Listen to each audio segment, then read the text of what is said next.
ഒരു സാമാന്തരികത്തിൻ്റെ 3 മൂലകളുടെ സൂചക സംഖ്യകൾ തന്നിട്ടുണ്ട്. 4ാമത്തെ മൂലയുടെ സൂചക സംഖ്യകൾ എന്തായിരിക്കും?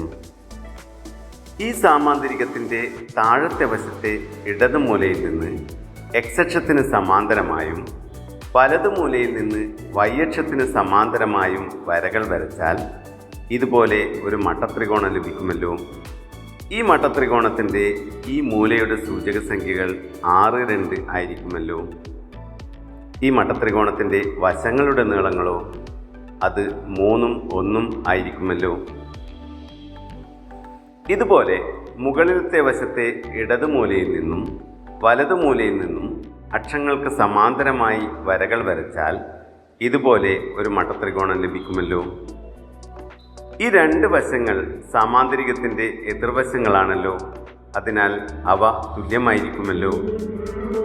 അതായത് ഈ 2 മട്ടത്രികോണങ്ങളുടെയും കർണങ്ങൾ തുല്യമാണ്.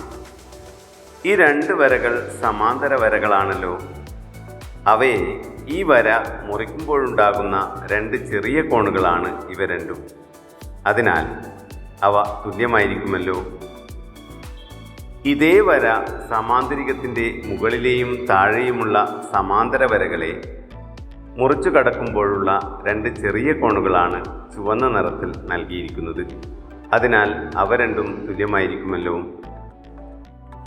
ഈ 2 കോണുകളുടെയും വ്യത്യാസങ്ങൾ മട്ടത്രികോണങ്ങളിലെ ഒരു കോണാണല്ലോ.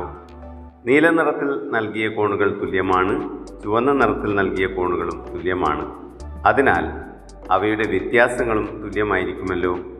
അതായത് 2 മട്ടത്രികോണങ്ങളിലെയും ഈ കോണുകൾ തുല്യമാണ്.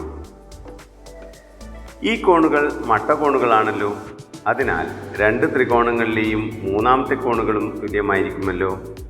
അതായത് 2 മട്ടത്രികോണങ്ങളുടെയും കർണവും അതിൻ്റെ ഇരുവശത്തുള്ള കോണുകളും തുല്യമാണ്. അതിനാൽ ത്രികോണങ്ങളിലെ മറ്റ് വശങ്ങൾക്കും ഒരേ നീളമായിരിക്കുമല്ലോ. അതിനാൽ ഈ ത്രികോണത്തിൻ്റെ ലംബവശങ്ങളുടെ നീളങ്ങൾ 3ഉം 1ഉം ആയിരിക്കുമല്ലോ.